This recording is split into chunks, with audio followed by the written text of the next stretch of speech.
ए cos theta plus b sine theta बराबर 4। एगो दिले है ना, एगो क्या दिले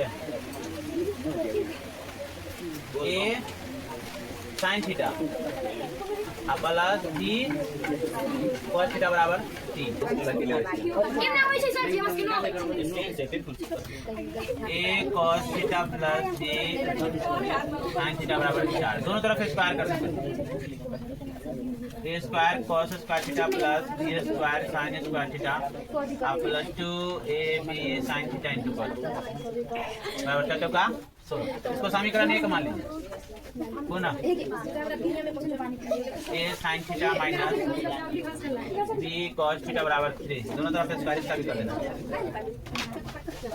ए square sine square theta plus b square cos square theta minus 2 a b sine theta into cos theta बराबर 9।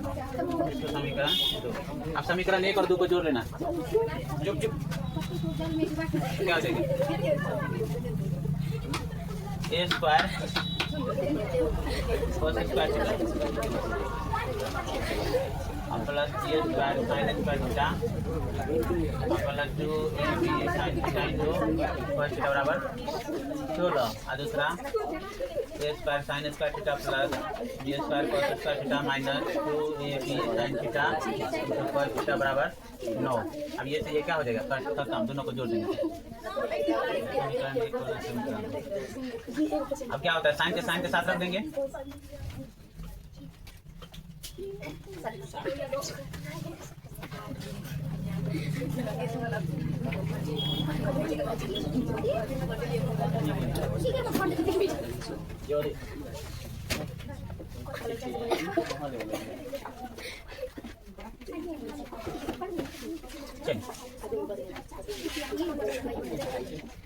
ए स्क्वायर cos स्क्वायर थीटा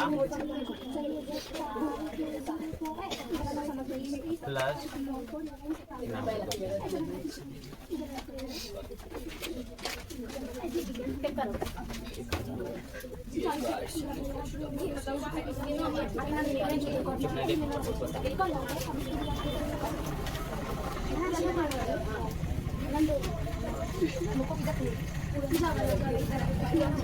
देखिए cos स्क्वायर के लिए एक जगह रख लेंगे।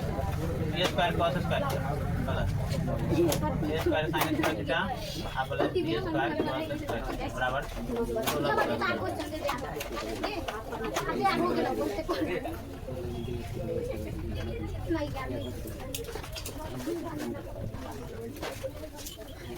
अब a square plus b square common आ जाएगा। साइन स्क्वायर थीटा बराबर 25। A square plus b square sine square plus cos square. पता एक जगह लगा 6 मीटर ऊंचा पेड़ था। उस समय उसका छाया की लंबाई जो था ना पेड़ का वो 4 मीटर था। ठीक है, यहाँ सूर्य ठीक है।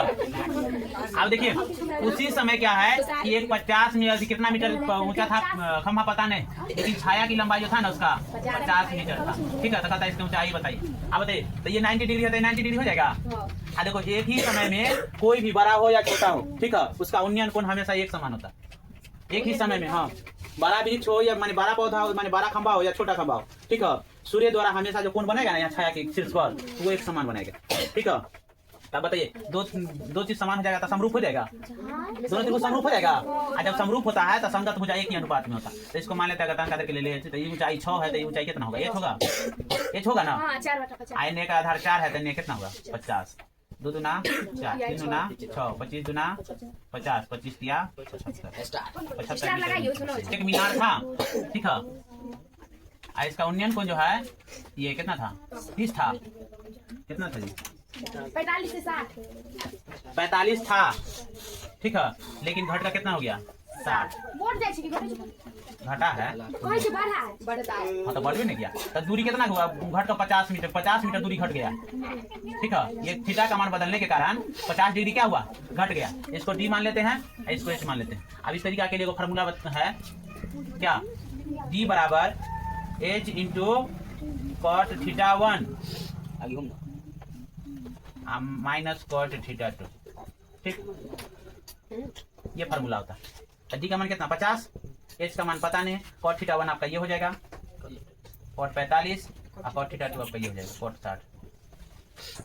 50 बराबर H into cot theta 45 degree 1, इसका 1/√3 हल कर लीजिए। तो 50 बराबर एच इंटू क्या हो जाएगा √3 यानी √3 माइनस 1 गुना में इधर भाग में इधर गुना में जाएगा। तो 50 √3 बट्टा √3 माइनस 1 बराबर एच। हर बार में करण कर लिया जाए। चलिए एच बराबर क्या आ जाएगा 50 √3 बट्टा √3 माइनस 1 √3 प्लस 1 बट्टा √3 माइनस प्लस 1।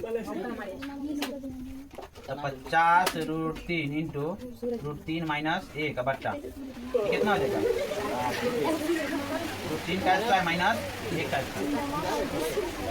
50 √3 से गुना कर दीजिए ना अंदर, तो क्या हो जाएगा 3 माइनस √3 हो जाएगा अंदर। √3 को √3 से गुना करेंगे तो 3 और √3 को 1 से गुना करेंगे तो बट्टा √3 का स्क्वायर 3 माइनस 1।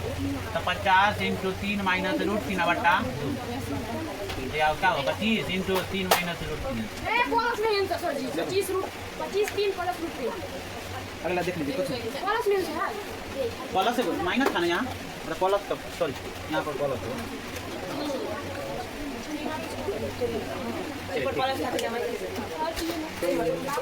अब चलिए देखिए क्वेश्चन पता है कि किसी क्षण जो है ना पेड़ की ऊंचाई उसकी छाया की लंबाई के क्या है बराबर। अब बताइए पेड़ तो हमेशा 90 डिग्री के एंगल पर खड़ा रहता है। अब जितना ये है उतना ही ये, जितना पेड़ की ऊंचाई है उतना ही पेड़ की छाया की लंबाई है। अर्थात ये कैसा त्रिभुज बनेगा समकोण समद्विबाहु बन जाएगा। और समकोण समद्विबाहु में एक कोण समकोण है तो दोनों का योग समकोण होगा। तो जब समकोण बराबर समकोण होगा तो बताइए जब भुजा बराबर तो कोण भी बराबर तो 45-45 ना हो जाएगा दोनों। तो जब इस तरीका का क्वेश्चन रहेगा ना कि छाया की लंबाई और ऊंचाई जो है बराबर हो जाएगा तो बस कुछ नहीं करना है, आपको 45 डिग्री मार देना। ठीक है, इस तरीके का क्वेश्चन हमेशा 45 डिग्री आंसर होता है।